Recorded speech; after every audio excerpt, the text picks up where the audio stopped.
This is the Programmer Owl, and in this video I'm going to walk through the Edabit Python challenge, SQL Selecting Columns. And in this challenge they want us to fill in the query in the Code tab to select the data from the name column from the table Employees.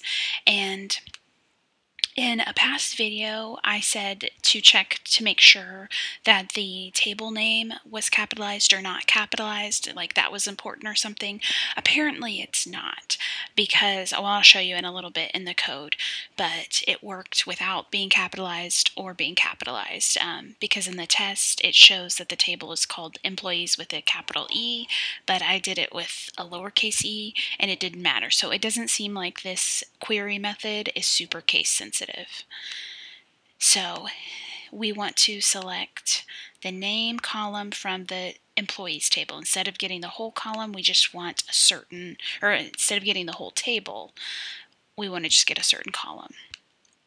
So select name from employees.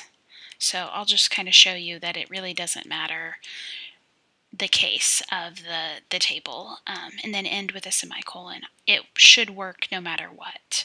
So I did in lowercase e here, and the test should pass. Yes, the test passed, and if I capitalize the table, I think it will pass again. I don't think it'll matter. Yeah, so the selecting a column from an SQL table, or using SQL to select a column from a table, it works no matter what case, and that is how you attack this challenge.